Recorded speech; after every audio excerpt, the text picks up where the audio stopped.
everyone, and welcome back to another episode of Behind the PFP. Today, I have a very special guest. He is an investor, a creator, and 1/3 of the star-studded new podcast, Not Financial Advice. Rob, thank you so much for joining me today.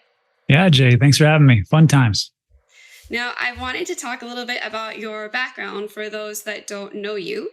You have an interesting story. You had some experience in the military, and then you got into healthcare and e-commerce. Can you walk me through a little bit about your experience kind of leading up to when you got into crypto? Yeah, so, first of all, I'm old, so I've been around the block for quite some time. But it all started, high school, then college, and college wasn't really doing things well for me, I will say. So I decided to enlist into the military. So I went in the military and became a combat medic, run around, try to save people, all that great stuff, right? And then, so that was for an 8-year stint. And then throughout that time, they said, one of my upper superiors said, "Who wants to get out of the field?" I said, "I want to get out of the field as fast as possible. I hate this." "Okay, we'll go cross train up in the hospital." So then I went to be a 91 Bravo, which is, again, this is back in like the 90s. Became what was called a 91 Charlie, which is an LVN or a nurse. And after I got out, I became an RN, a registered nurse, and I did a lot of things with home health care and then management. And then I went into medical device instruction or sales through this company called KCI. And then also along the way, I also did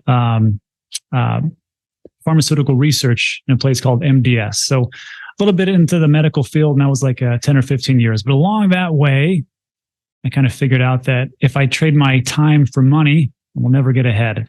So I started to dabble into online sales, online education. So I did a website it was Rob's Review. And I would help nursing students pass their clinical exam. So how they would, how you do a neurological exam, respiratory assessment, things like that. And this was back in the day when it wasn't as easy as this, just to do a video. You could do a video, but I wouldn't sell it on, it wasn't like a download. It was, you had this, it was DVDs. So it's these to all these nursing students. And that was like my first foray into an online education or another business. And then from there, it's kind of rolled off into other things, which would be real estate, sports facility, Amazon business. And then finally into the big crypto and digital assets investments to where we're at right now. So I like to do all those things to kind of diversify, kind of spread my experience and wealth around, just to get into the basics. Thank you for sharing with me. So you wrote a blog on your website about retiring and how it may not be all it's cracked up to be. And I want to read a quote that you wrote. You said, "What do you do with your life when money is not an issue and you don't have to be a slave to the 9 to 5 or get caught up in the rat race?" It seems like you started to figure that out from what you were just saying. For someone like me, I feel very much stuck in the aforementioned rat race. It's a question that I'm asking myself a lot. So I know that you go on to talk about the 3 Ps, pleasure, passion, and purpose, and how it kind of led into this next chapter of your life and your YouTube channel. So I was wondering if you could talk to us about your short stint at retirement and how it got you to the next chapter. Yeah, retirement sucks. I mean, people talk about it and oh, it's going to be awesome because then I can just lounge around and I can go play golf and hang out with my friends at this point. But it's once you get into it, and there's I had a couple of friends who were firefighters, and they would talk about the 5-year firefighter, which there was some correlation between from when a person retires as a firefighter with all their camaraderie, the people they hang around, the purpose of serving the public, and then retiring and doing nothing to when they just expire. Essentially, what it comes down to. And when I first got into it, this was when I had actually. It was an odd time with my life. I had separated from my wife. I was living in Las Vegas, and I had figured out how to, again, this was that online education website, how to not work for anybody else and just not really need money per se. It would just kind of be an automatic stream of revenue.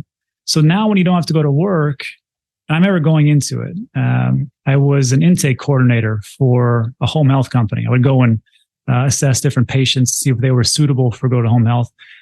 And I came in, I go, you know what? I don't need to work, guys. I'm just going to put my 2 weeks in. That's it. And I go, are you sure? You like, oh yeah, that's it. And I'm going to live the life. So imagine this. You're in your 30s and you are in Las Vegas and you don't have to really worry too much or much at all as far as money and revenue. What would you do? What would you do? Well, you do a lot of stupid things or a lot of fun things. But in the end, as time goes on, and we talked about this off camera, we had talked about the Zappos book from Tony Hsieh. I always get his name wrong. And he talked about the same thing about, it was just a chart. On the bottom left-hand side, it was pleasure.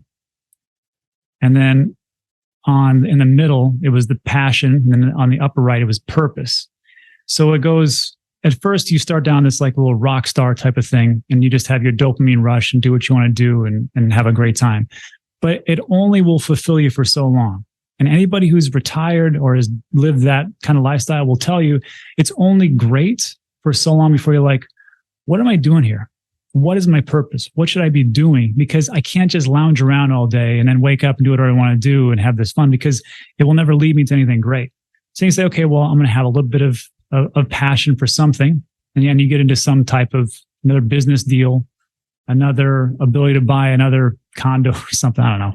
And then before you know, you're like, okay, that's good. But then you've got to figure out, well, that's just going to make more money.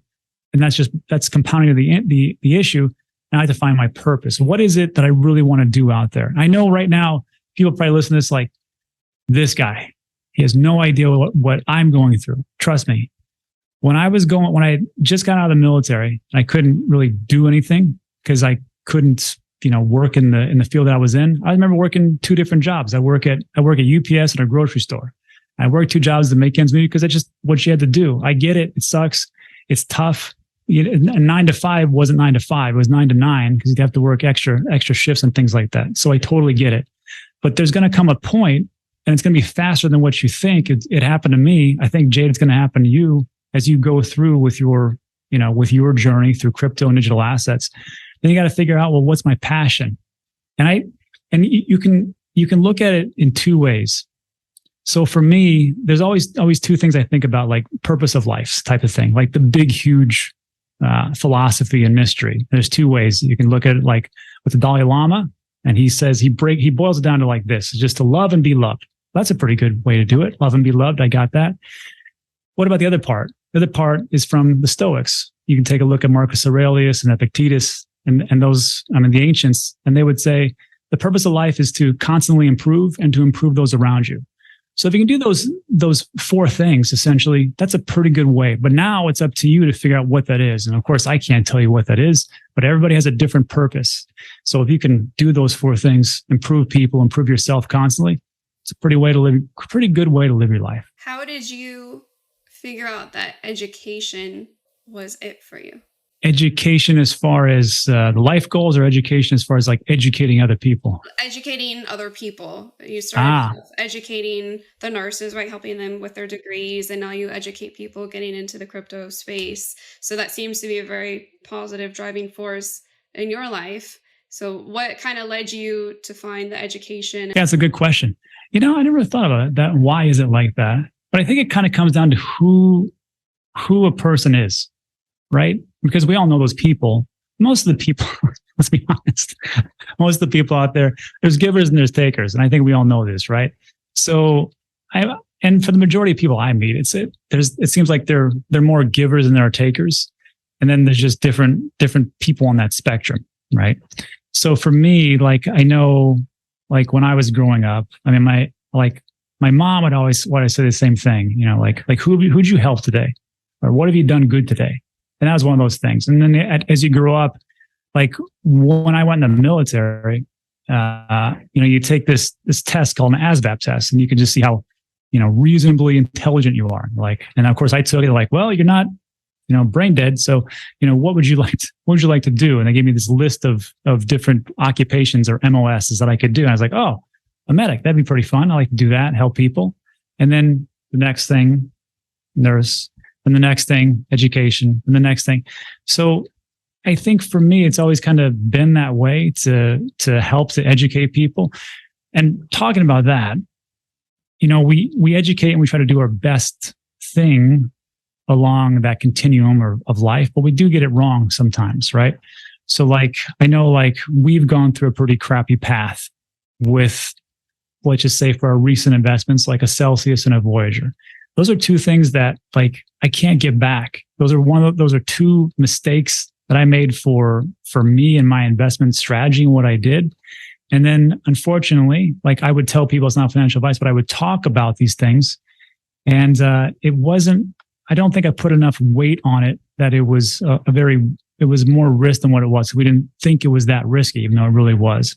So even though we try to educate, we still get some things wrong and we're still fallible, but we try to do the best thing that we can do along the way. Going into this education aspect, what specifically led you to doing crypto education and a crypto YouTube podcast? So it's because first of all, I said this story many times. It's my friends and family got sick of me talking about it. So that was the first thing.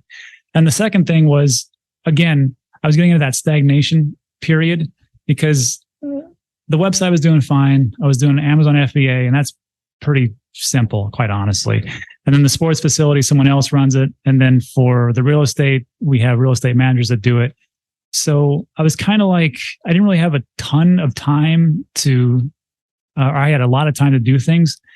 So I was like, well, maybe I would start like a YouTube channel, because I was like, the YouTube videos that I would watch in 2017 were just awful. They were just awful. It was all that stupid O-face. And they would just talk about how everything's going to go to the moon and how it was just so crazy and just amazing. I remember John McAfee told me Bitcoin was going to go to $1 million, and that never happened for some reason. I don't know why he lied to me. Not yet. Exactly. Not yet. John McAfee could still be right. So why did I kind of get into education? First of all, I thought like, well, I need something to do. It'd be good to do this. And I talk about it all the time. Might as well tell people. And the second part was, maybe I can do a little bit better job. Maybe I can not be so into sensationalism, just kind of give people the basics and break it down. Again, I'm not the smartest or the sharpest tool in the shed, but one thing I'm decent at is I can kind of break things down into the simple aspects of it to where it's not so complex. I think it was Steve Jobs who said, no, it was Albert Einstein. Everything should be made as simple as possible, but not simpler. And if we can just break these things down, I think it'll help people to do and get into crypto like I want them to, and how I got into it, and get excited about it, but just have to be simplified as much as possible. So that's why I got an education.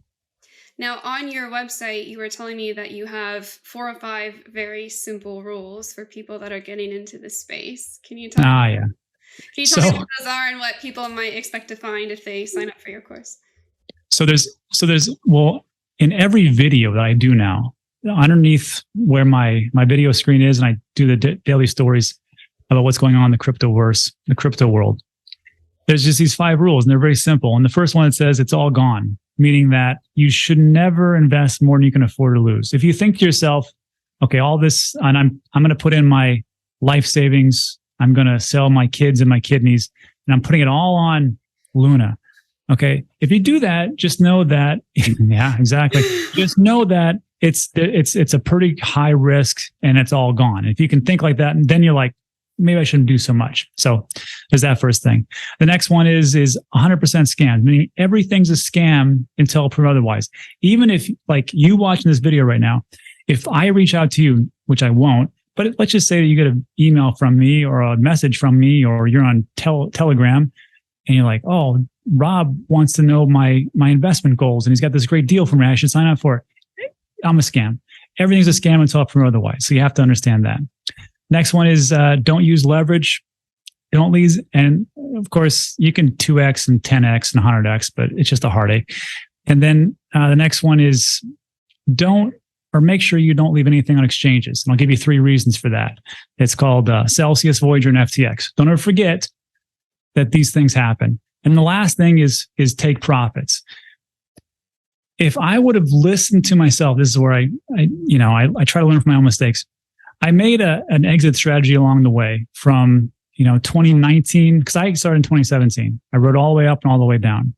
And 2018, I go, okay, well, I can cut my losses, or I can just start doing this thing called dollar cost averaging and just keep accumulating until the next one. I did that. Then in 2019, I thought to myself, I should probably do an exit strategy, because at some point I'm going to have to sell. So I made an exit strategy. There's a link in the description of all my videos, and it was my first one. And I just, as I laddered in, I would also ladder out. I would take some profits along the way. And the problem I did, though, was towards the end, we talked about this, I got a little bit too greedy. So now I try to hammer it home of those 5 rules. And I think you don't have to follow my rules. You can make your own rules, but these are just the things that I've done, and they work for me. And this, of course, is not financial advice. I think everyone should take the best of everyone. That's actually, when I was chatting with Ben, that's what he says he likes to do. And one thing that he said is the biggest struggle for him as a content creator is dealing with online trolls. And a question for you is how you deal with it. And one thing that he said to me was, people want predictions, but you can never show scams, and you get one thing wrong. You can be right about everything, get one thing wrong, and then the pitchforks come out.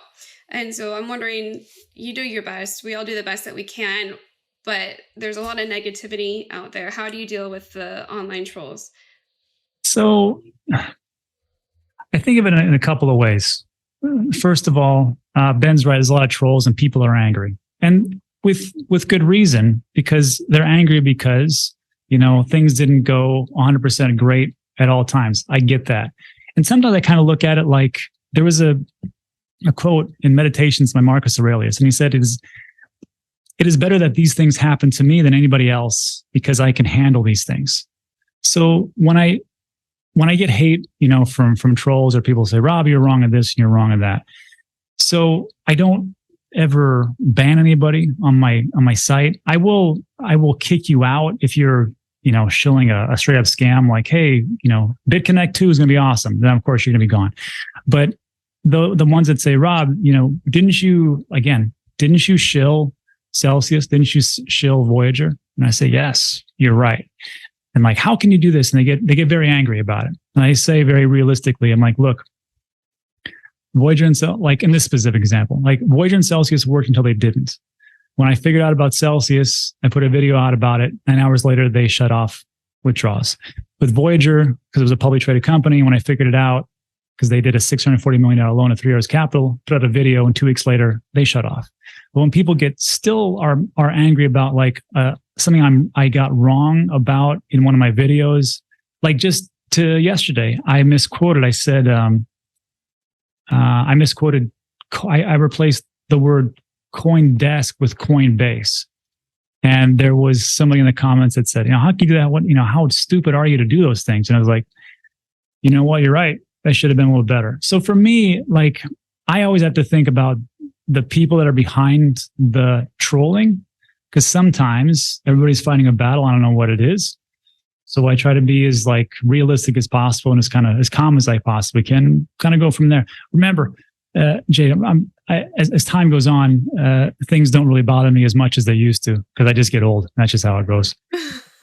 But I still get a little angry sometimes, but it's rare. It's hard not to. I mean, obviously I'm on a much lower profile, but I've gotten a few negative things, and it's hard to let it go and not take things personally. So I commend you for having such a positive attitude in those regards, because the platform that you're at, there's so much, and that takes a really strong person. Oh, yeah. Well, that's just it. Like as you get older, you're just like, I mean, look, if I was doing this channel and I was 20, like 22, 23, I'd probably be fighting with everybody all day long, honestly. Yeah. But as time goes on, I'm like, I do have a point on that one. So off I go. So speaking of YouTube, you are now part of a very fun new weekly podcast called Not Financial Advice with Ben Cowen from Into the Cryptoverse and Guy from Coin Bureau. So I'm wondering, how did that come about, and what is it like collaborating with other creators in the space? It's a funny thing. Like, well, I had met Guy and the team from Coin Bureau when Guy had like 50,000 subscribers and I had like 10,000 subscribers. And because we started around the same time, he just tended to blow up a lot faster than I did, 2-point-something million subscribers. But it was the accent. It is the accent. And he's like a super, like, I mean, he's a smart guy as well. He's been in crypto for longer than even I have. And I think Ben's been even longer than both of us, but, and he knows a ton about crypto. And of course he's got a team behind him. He does great things. But I remember it was because in 2019, 2020, when there was a ban going on with YouTube and crypto, because Google, which owns YouTube in a subsidiary way, they started to get away from crypto ads. And because of that, they were trying to shut down crypto YouTubers. And what I did was, I mean, the bigger ones got taken off, but they got put right back on like 2 weeks later. So what I did was, as a small one, I said, hey, I'm going to reach out to these other small YouTube channels and go, how would you guys like to do this? If your channel goes down, we'll be like a little, like a consortium, a cabal. And if your channel goes down, then the rest of us will, support you and talk about your next channel, whatever it is that you decided to start up. And we'll make sure that you try to get to your original subscribers, and we'll talk about it every day. It'll be very easy. And it just, we just protect each other. So I reached out to many of them, and actually small and medium. And some of these are actually big channels now. And there's a reason why I still chat with Guy and Ben. It's because some of the channels just straight up said, either they ignored me or they just straight up said, that's ridiculous, I would never do that. So the ones that did do it were the ones like Guy and the ones that I associate with now. So I will just leave it at that. And that's what it is. So yeah. That sounds, to me, that's a no-brainer. It's such a good idea. You want to help each other out. And it speaks to someone's character, right? Well, I mean, I can't speak for them, but that's just what it was back then. I was like, maybe, and I think about it again, everybody's dealing with their own battles. So maybe they look at me like, who is this? I sound like a scam. Maybe this guy's only got like 10,000 subscribers. Who is this guy? It sounds weird. I'm not going to go for it, but, but like Guy and Ashoshi and Dave, Crazy for Cryptos, and Mike the Investor, and, some other channels, they were like, yeah, we'll do that. No big deal. And that's why I talk to those guys still. Well, I love that. And I love the show. I love the style that you guys are going through, because you each have 3 very different perspectives and you don't always agree, but I respect each of your opinions. And it's fun to hear you all talk about a different perspective. I've been following Ben for a very long time, but now I enjoy hearing people challenge him, right? And I'm so enjoying the new show. Yeah, sometimes there is like, when we talk, sometimes we all kind of think the same thing on a certain macro level, which is we think that the macro events are going to kind of bring us down, which is what the narrative has been so far. And we talked about that actually after the last show. We said, hey, we know we're all going to agree on the macro effects because that's what we do. But then we talked about, like, well, I go, you guys don't agree with me on dollar cost averaging. You guys don't want to start buying. Like, no, we don't. And then I said, and then we talked about it, and Ben said, well, do you guys agree that, Bitcoin's, the best investment as opposed to Bitcoin and Ethereum? And me and Guy were like, no, we think that you should do Bitcoin and Ethereum. And he's like, see, we should talk about these things more because these are the things we don't agree with. And we were focused on a little macro event. So leading into it, we're going to start to delve into other aspects and then also play devil's advocate for each different arguments that we have. So it'll be interesting moving forward. I am excited to see how that plays out. Yeah, me too. So we touched on this a little bit already, but I wanted to talk about it a bit more. I really admire that you've been so vocal about your past mistakes and that you've stayed really positive and that you go out of your way to share about them, which is not easy, so that people can learn. I've watched some of your stuff. I know that you lost 20,000 ADA because you wrote your key on the back of a piece of paper during the testnet phase. You said they lost 6 figures in Celsius and another 5 figures in Voyager. Oof. True. And then for me, Luna and Celsius was pretty tough. It's been a tough year. One thing that I've been really hard on myself about is I'm an avid DeFi user. I've played around on just about every L1. I have not your keys, not your crypto ingrained in my brain, yet I still got burned by Celsius. And it's been really hard for me to forgive myself. In a way, the reason why I still had money on Celsius, similar to your piece of paper experience, I had an issue with private custody where I fell for a scam and I had a wallet drained. So it was my idea of diversification to just always have a little bit of Bitcoin somewhere else just in case. I knew the risks, but that was what I was comfortable with. So for someone else that's been in crypto for a long time who uses DeFi, I'm curious, why are you still using the centralized platforms? How have you coped with the losses this year? And what have you learned the most from this experience? So this is what me and my friend Jerry Hall were talking about. Like, why did we fall victim to this? And it's because of complacency. And I put it all on myself. And because we talked about it, because we came in 2017, me and Jerry, and we knew about the Mt. Gox hack. So we knew that exchanges were not a great place to keep it because of hacks, right?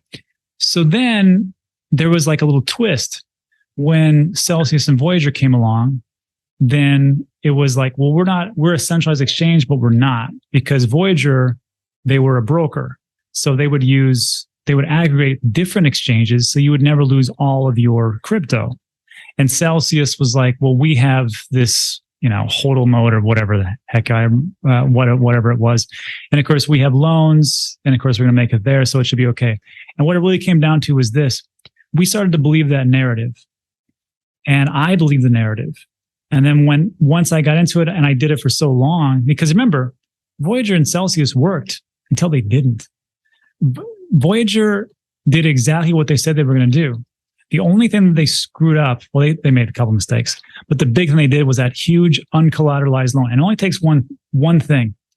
So what it came down to was, it was my fault because I trusted and I should have verified.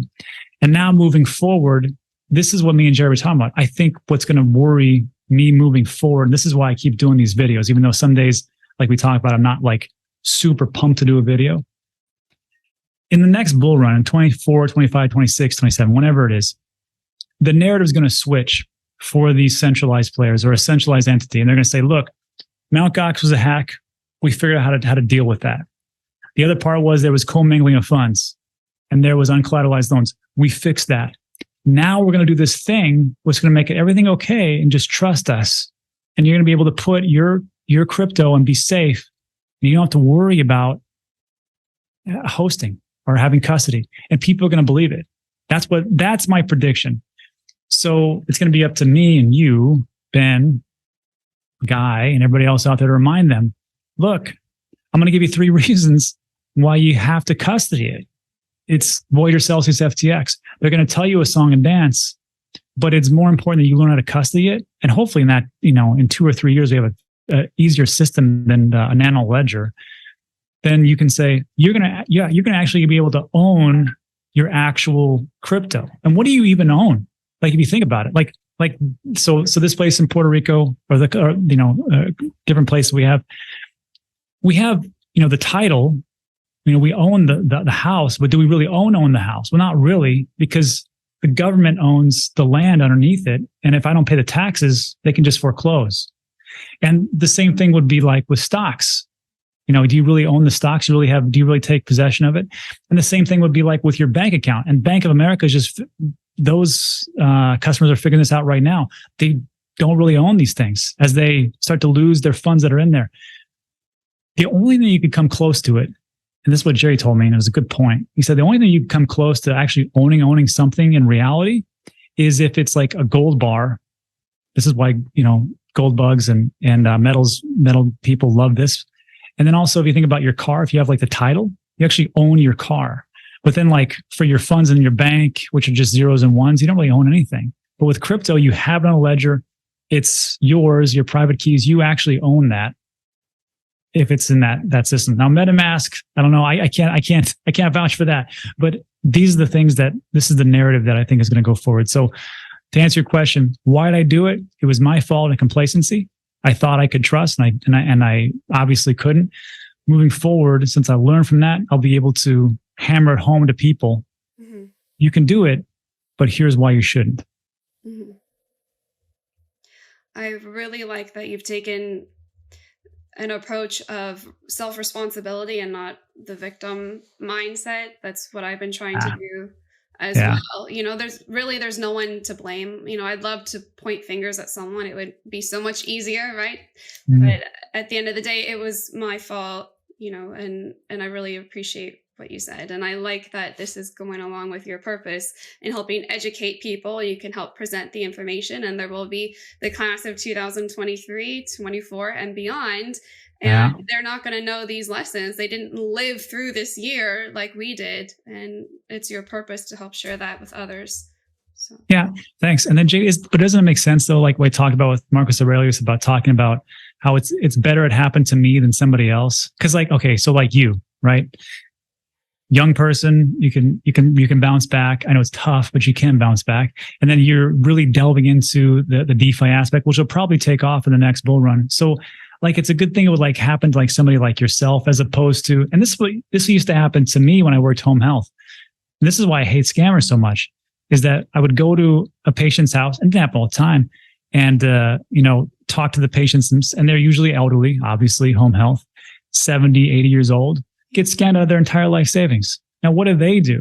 If it happens to them and they lose everything, they are screwed, because it's not like they got time to make this all back. So for me, like, I'm just glad it happened to me. I hate to say it, but I'm glad it happened to you, because now you can protect everybody else that comes after us. In a way, I'm not at the point yet where I'm happy or grateful that it happened. Well, no, you'll never will. Like, truly will be. But it's been an emotional roller coaster, but I do feel that this experience has set me down a new path. And it's helping me find, as we were talking about before, my passion and my purpose, and helping other people share their knowledge. This is something that's very important to me, and positivity. And, we were speaking before, even when I was up all that paper money on Luna, I wasn't happy. Yeah. I didn't feel fulfilled. But in the last couple of months, feeling like I'm giving back and helping people and contributing in a nice way, I am so much happier than I ever was on any silly trade. And you're right, I am happy that it happened to me, because some of the other stories I have heard are heartbreaking. And some of my friends, watching them leave the space and dealing with those phone calls in the immediate aftermath, it was very hard to be strong for yourself, but then also to be strong for others as well. Oof. Here's a story. Like I have a friend, Steven, who owns the San Juan Smokehouse. It's just down in the Condado area here in Puerto Rico. And he's like, and we do meetups every so often, which is essentially me just buying everybody beers and shots as we go down to this place. Because in the bear market, yeah, you're welcome. Yeah, everybody's welcome. Everybody can come down. Just, we can complain about the markets. It's pretty fun. But he was a big believer in Voyager as myself.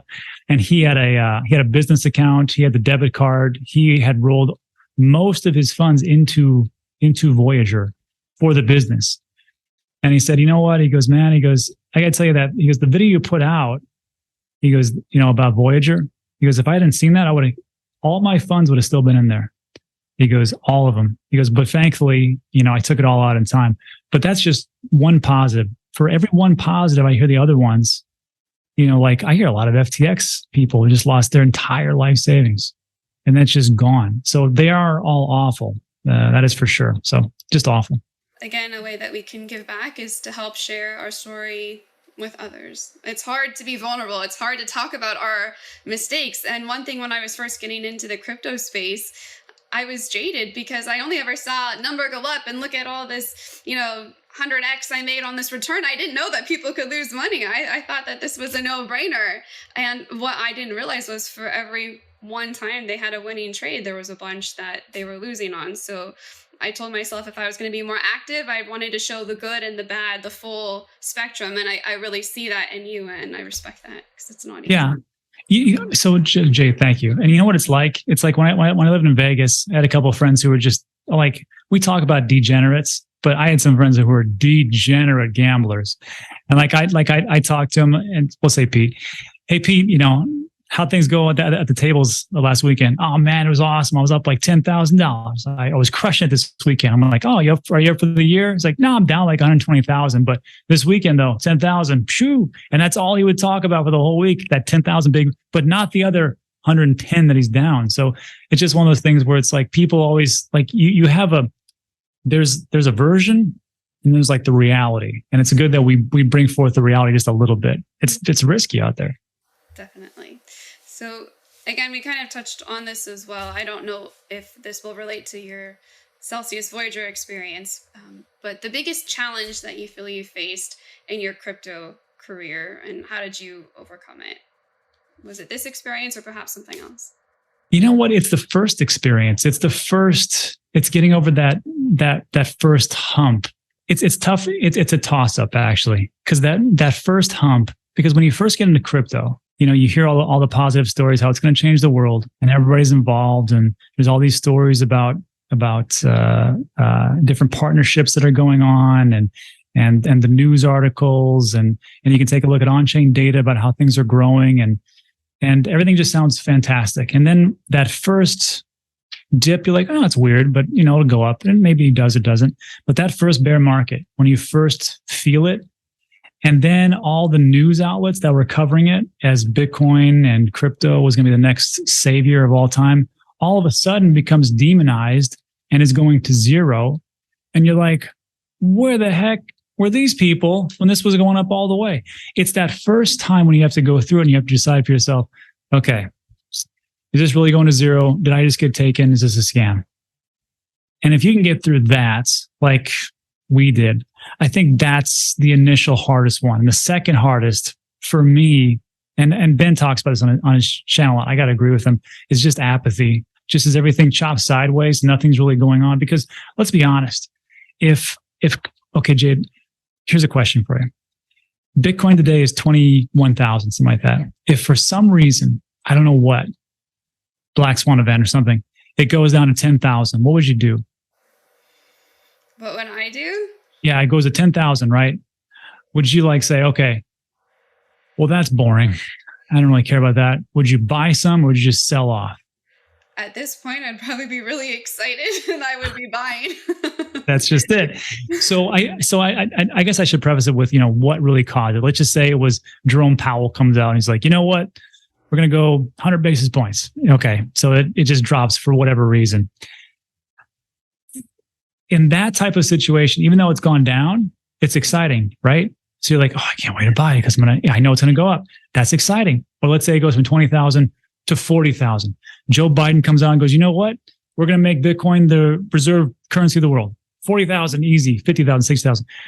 Well, that's kind of a no-brainer. So it's exciting either way. If it goes down, you're like, well, that's exciting. I get to buy. It goes up. That's exciting. I get to sell. Or, just watch my portfolio go up. But what's really awful is to where it goes up 0.1% one day, negative 0.2 the next day, 0% the next day. And it does that for 4 or 5 months. That's the part that I think is the second toughest thing to get over. And for me, that was the hardest in 2018 when I was doing it. I mean, thank goodness I just would automatically set the dollar cost average and buy things because I was so bored out of my mind. That's the second hardest part to get over. If you can get over those two things, you're good to go. And then, of course, the last one, which is what I'm still working on, is when to sell. But I'll figure that out as time goes on. Hopefully, we have it figured out by the next bull market. On the flip side, what would you say has been your biggest accomplishment or proudest moment in the crypto space? Let's see. Gosh, the proudest moment in the crypto space, you know what it comes down to is, I got to tell you, that story that it sounds weird, but the story I just told you, one of the proudest times was Steven, when he came up to me and said, hey man, for that video that you put out, you saved my business. That was probably one of the big ones. I mean, the other ones are good when people say, hey, I like the coverage you did of this crypto asset and I invested into it and it did really well and I got out. That's fantastic. So I think those are the big type of things. It's not the subscribers or the likes and all that stuff. I mean, it's nice and everything else, but I think it really comes down to like, did I move the needle? Did I help people enough to make a positive dent? I think those are the things that really does it for me. So what I'm hearing from you, it's not about, did I get a trade right or a call right? It's about, was I able to help someone? Did I make a difference through the information that I'm putting out there? Yeah. I mean, it's nice to make a right call, right? No one wants to be wrong. I mean, I'm wrong all the time. You can ask my wife, but I mean, it's it's a lot nicer, a lot more fulfilling when, you're able to, someone comes up and says, you know what, man, thanks for this, or thanks for this information, or you know what, thanks for showing me how to transfer my fund onto a ledger because I was able to get this off before FTX collapsed. Those are pretty great stories. Those are the ones that, even though I don't want to do a video, I'll do a video because of those. That's awesome.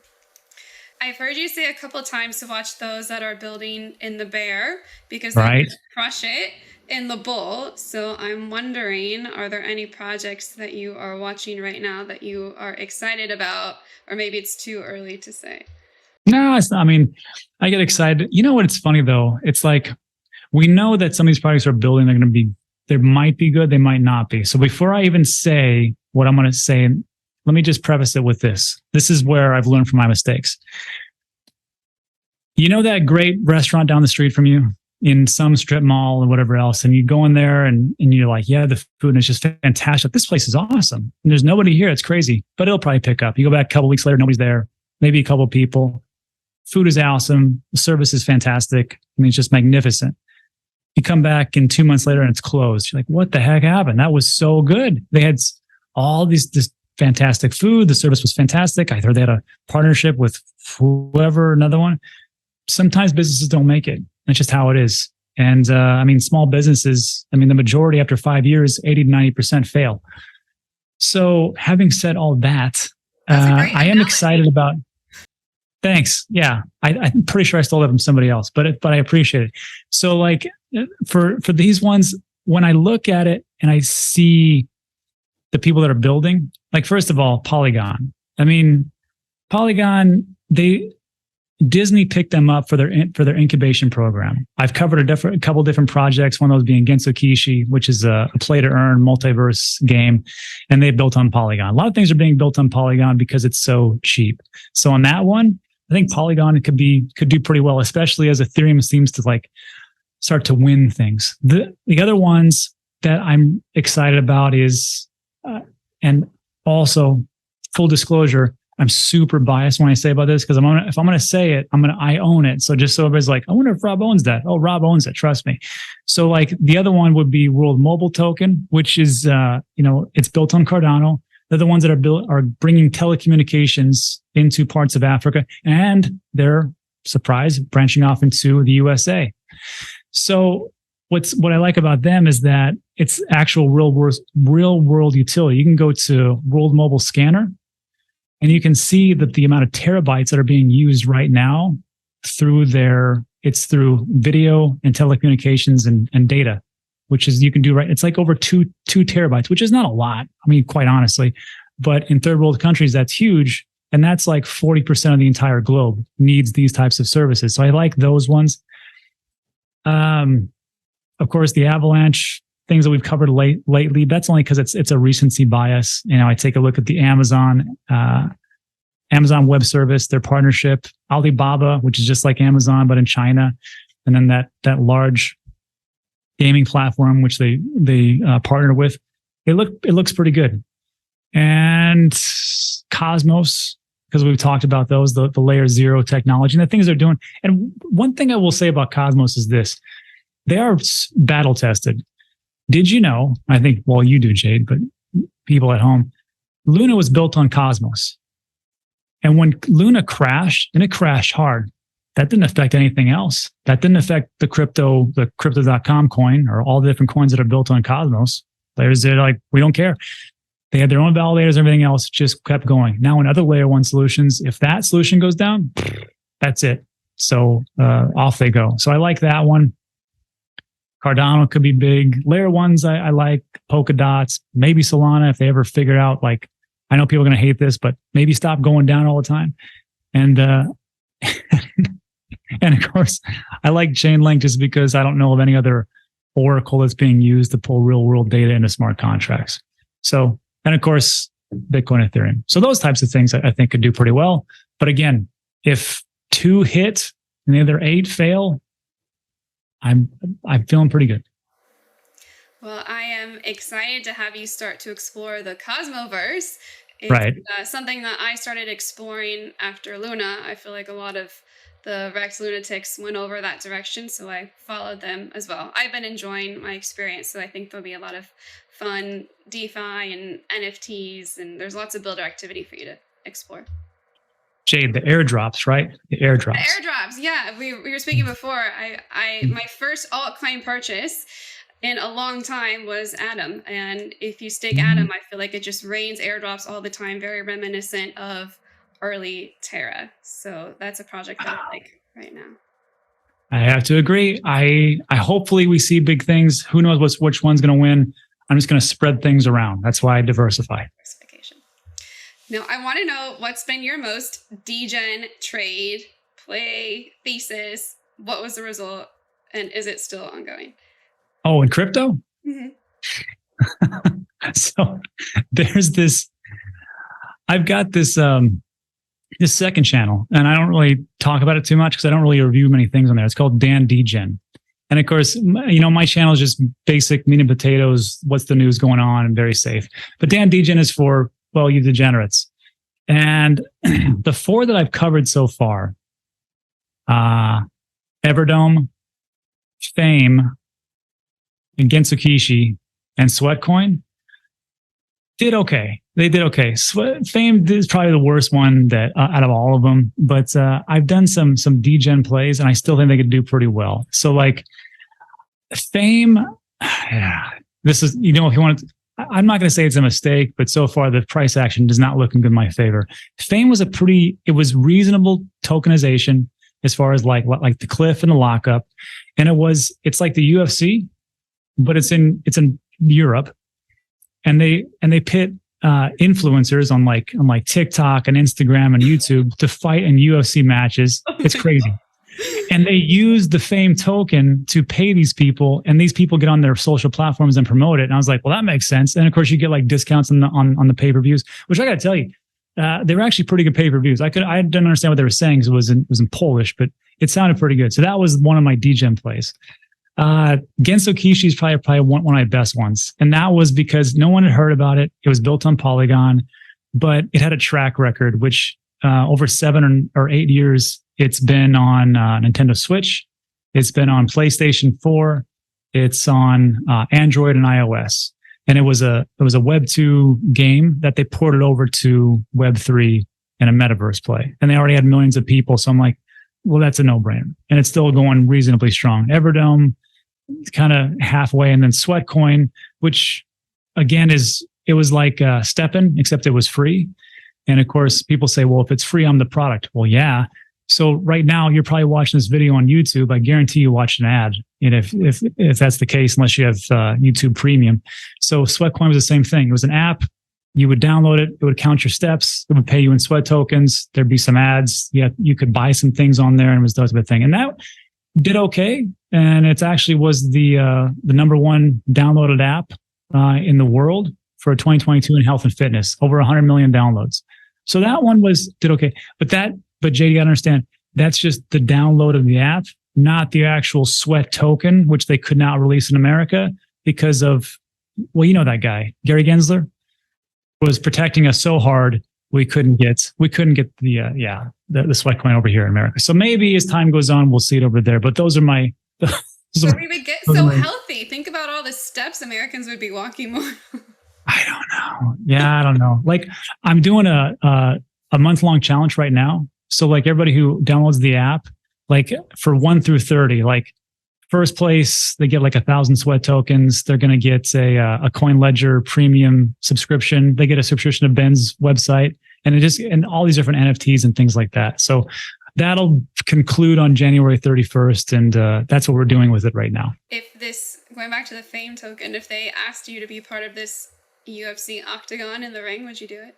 No.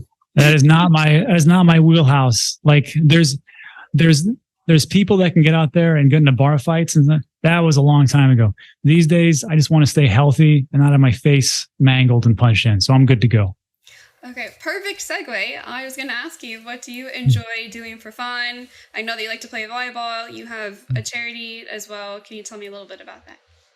Yeah, so like I played volleyball in college. I was too short. I was a setter.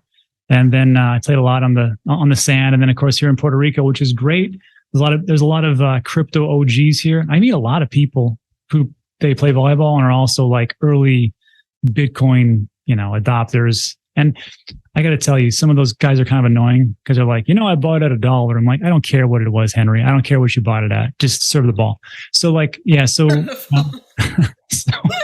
so sand volleyball is still, it's one of those things. Also, beach tennis here is a big thing. So we've been playing that. And then that's why we have a sports facility in El Paso called the Sandbox. And it's where we have 4 courts, and we have leagues, tournaments, and events over there, and we have sand volleyball go on. So that's why I like to do that, and then just to stay in shape, because as you get older, you got to do those things, and that's what I like to do. Movies, any kind of food that I can get my hands on, and then try to keep my alcohol intake to a minimum. That is my favorite things to do. So you're very active. Yeah, I try to be, because if you don't, it's all about improving yourself and improving those around you. So like if I there's a little thing that pops up on my phone every day. Did you do something harder than yesterday? Which means whatever that is. If that is, working a little bit harder or playing an extra game or picking up a new sport, or whatever, just do something. So I try to stay as active as I can because it keeps the mind sharp. And that's what it is. Because in my family, I've, genetically, cancer runs in my family. Dementia runs in my family, high blood pressure, hyperthyroidism. So I have to keep myself as healthy as I possibly can. Is this what inspired your charity? The charity. Yeah, that's right. So we have this, well, the charities, it's over in El Paso. We have an obstacle course because we have a couple acres right next to the sports facility, and it's called Insanity. And what it is it's an obstacle course. It's 1.6 miles. Anybody can finish. It's kind of like the Spartan race, but for like people who would like to just not, go all out and run like crazy. So we do that twice a year. Usually it's in April and in October, and 100% of the proceeds go to the El Paso Boys and Girls Club. So we just do that for free. So like I get out there and like I work the course and do the construction. I have some people help me. And then we just run it for one day, and then that's it. So the reason why I did that is because when I was growing up, I didn't really have. My mom worked a little bit too much, and me and my brothers were a little bit bored and got into trouble. So El Paso, or the Boys and Girls Club, was there. So once you're a latchkey kid, you kind of always gravitate towards that. You said this a little bit, but what is it like living in Puerto Rico? I was listening to one of your recent videos, and all of a sudden there was music blasting. It was a constant party. I think you're saying, do you live there full time now? What inspired that move? So it's full time because, there's 2 reasons. First of all, me and my wife, we don't like cold weather whatsoever. And even though we live in El Paso, Texas, it still gets cold. And for some people, they're going to laugh at this, but it gets to like 30 degrees. Cold. For us, that's like super cold, right? Yeah. So we're not like that. We don't like that, especially with wind chill. It gets down pretty lower. And I'm sure people are like, well, in Canada, it gets down to negative 30. I get it. I understand. But I don't like it. My wife doesn't like it. So we said, let's move to Puerto Rico. Also, there is this great tax incentive, which I'm sure you've heard about. So there's no capital gains tax. However, as I've come to learn, well, I knew this before, but once you move here, first of all, you have to employ people. You have to buy property. You have to pay a filing fee of $5,000, and you have to pay $10,000 to the charities of your choice, on top of all the different taxes that you pay for said properties and everything else. The cost of living here is actually quite high. So that's why we moved down here to Puerto Rico, and we like it. And it's great because like this is another downfall. Jade, you're going to figure this out. Once you retire, guess what your friends are doing? Oh my God, working. Exactly. So what do you do? Well, I got nothing to do. It sucks. So like, like my friend George, he works in the military. My friend Mike, he works for, used to work for TxDOT. Alex is a teacher. My friend Caesar works for some conglomerate, in El Paso. They're all working. So it's like, what do you do? Well, at least here in Puerto Rico, again, bunch of degenerates who invested in the crypto. Like, hey, Rob, you want to play volleyball? Sure, let's play volleyball. Hey, let's go out for this, do that. they have the time to do those things. And I think that's like the ultimate flex. If you really want to look at flex, just to have freedom of your time. So that's another big reason. So think about this, everybody. When you're here, you're like, at some point, you're going to come through these problems, and you got to figure them out sooner than later. So important. Okay, I have just a couple of quick questions, and then we'll wrap up. Sure. I call this quick take. What book are you reading right now? So, well, Marcus Aurelius Meditations. I try to read this book all the time, and it's just stoicism. So if you are watching this video right now, there's a website called dailystoic.com. It's by Ryan Holiday, and you can sign up for a newsletter for free. And they just send you the basic wisdoms of Stoics, which I think it's a good way to control your emotions, not about suppressing and eliminating, but realizing what your emotions are, especially right now as a trader, understanding them, dealing with them, and then rationalizing how to move forward. So I'm always reading that book. Is the pool, should I say pools, are they real? Yeah. So like, I think in the beginning you saw my other dog, Chloe, just walk by. They're both real, but I get, and we talked about this before. So here in Puerto Rico, that's the pool here, and in El Paso, we have an indoor pool. And everybody kept asking me the same question, like, this guy's fake. The pool's not real. And I was like, ugh. So I would take a bottle and I would just throw in the pool and I'd say, see, it's real. Unless I've got some super crazy, FX and need to see the splash. I was like, oh, it's real. It's crazy.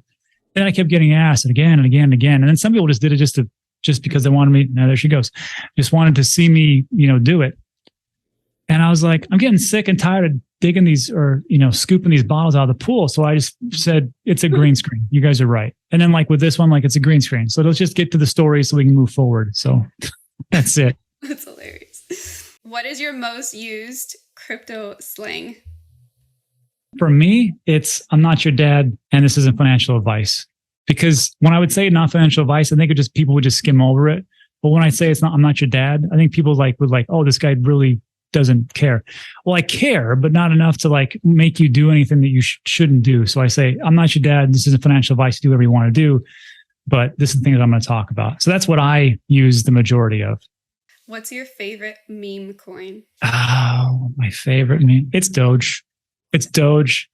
It's Doge because I like Doge back when it wasn't so serious and Elon wouldn't pump it up. Because if you had like an XRP maxi and an Ethereum maxi fighting, like in a Twitter spat, the only thing you had to do is just go in there and go, yeah, but what about Doge? And everybody would start laughing. Doge, that's funny. And it's always my favorite. Now it's taken a little more seriously. I wish it wouldn't, but it's still Doge. I still like it. This next question, I think I know the answer to it now, but I'll ask it anyway. Is it harder for you to buy low or sell high? Oh, yeah. It's easier. It's so much easier to buy low. And that's what everybody talks about, right? Buy the dip. Let's buy the dip. Did you buy the dip? There's a dip to buy. Did you buy that? You should buy the dip. And it gets to be like so simple. And then as things start to go up, you're like, you got to hold on. You got to diamond hands. You got to. And that other one, Jade, I got to tell you, that diamond hands narrative, that's another mistake that I have eliminated from my vocabulary. And not to go off on a rant, but we just covered a story about Peter Thiel and his crypto hedge fund. They have been investing for 8 years, which is a good amount of time to invest, right? In the Bitcoin conference, I want to say it was April or May 2022, one of those months, he was a keynote speaker, and he went up there and talked about how great Bitcoin was and how, the fiat narrative was expiring and crypto was the greatest thing. But just a month ago, they had emptied their entire fund and sold out for, surprise, fiat. So these things that we talk about, as far as selling, I'm trying to get better at it. I'm not a pro by any means, but just this last pump up with 30%, I was like, did you guys take some profits? Because it's important to do it. They're like, well, Rob, it's not that many profits. Because I'm like, I don't care if it's that many profits. It's about greasing the wheel and muscle memory. Because when the big day hits, you want to be able to sell. So for me, it's still hard to sell because let's be honest, we're all greedy a little bit. And we look at it and we're like, I know it can still go up. Well, if Bitcoin went to 21,000, what means it couldn't go to 24,000? or 28. I'll just wait till then. And then you never sell and you write all the way up and all the way down. Lessons. That should be the theme of this. Complete the sentence. Financial independence is... Financial independence is the ability to do what you want when you want. It's not so much because we can all pay our bills and we can all have a zero sum. I just saw a tweet and it was, this guy was in Colorado. He's like, the ultimate flex is skiing on a Thursday at 2 p.m. when everybody else is at work. That's financial independence. Doing what you want when you want without any financial worries. I hope to get there one day soon. You'll be there soon, Jade. Thank you. Time. That's all it takes. So I promise to wrap up, which I'm so enjoying talking to you. What excites you the most about the future of Web3? I think it's the ability to get away from these legacy platforms, like say a Google and storage, like say Apple and their apps where they take 30%, like say, anything that you do on the internet where you can't transfer any type of value. I think the big thing is just to be able to give people a little bit more control of what they do and not have these gatekeepers so much, which are just middlemen that excise fees, which are sometimes exorbitant, and it just makes people poorer. So I think the big thing, and whatever that is, if that is some type of game development, if that is some kind of online decentralized storage, or if that is some kind of dApp that's being built in some way, shape, or form, so much the better. I think that's the big thing. I can't say what the project is or what it's going to do, because I think just like, because I'm old enough to remember, before the internet and the internet came along, we had no idea what it was going to morph into. We really did think it was going to be like just a couple of websites, and that was all we needed, because why would we need that? And now, of course, we look at the web and it's just so expansive. And then, here we are today. So that's what I'm excited about. And what is one thing that you wish people knew about you, or you hope that they take away from this interview? Okay, there's two things. First of all, I will never contact you, period. So don't fall for any kind of scam or anything like that. I get probably 10, 15 offers a week. So I don't need you for me to reach out to you to do something to give you something. And then the next part is that sometimes I may seem like I'm a little bit stern or not really too, happy about things, but it's just me being reserved, and I use a lot of sarcasm. So I'm not a very big, hugely emotional person just by nature as time has gone on. So just realize that, some people say, Rob seems down today. Rob seems kind of stoic. I just am. It's just how I've been. And I'm actually having a pretty good life, quite honestly. Well, Rob, thank you so much for joining me today and sharing so much of that very good, beautiful life with me. It's been really fun to get to know you. We were talking earlier, you think you know someone, right? You watch their videos and... Oh, yeah. But you don't. But it's fun kind of getting to know you and hearing about you and your story. I really appreciate you being so open and vulnerable with me. Great. And thanks for having me on. And Jade, remember, it sucks right now. Believe me, I've been there. But as time goes on, just time in the market is more important than timing the market. You'll be fine. And for people that aren't following you, which they absolutely should, because you have an amazing website with the free tutorials, Twitter and YouTube, where should I link them to follow you? So everything starts with the YouTube channel, and then you can find danteachescrypto.com, which is 100% free. It's free because, look, it's going to be hard enough for you as an investor. So I don't want to have to fleece you for funds. And we have everything from the basic things of how not to get scammed, how to use a ledger, how to use a MetaMask, all the way to the things that I do as far as dollar cost averaging and when to sell and exit strategies and everything's in between. That is so important. I will put the links in the description below. Rob, thank you again. I really appreciate your time. Thanks, Jade. We'll see you next time on Behind the PFP. Adios.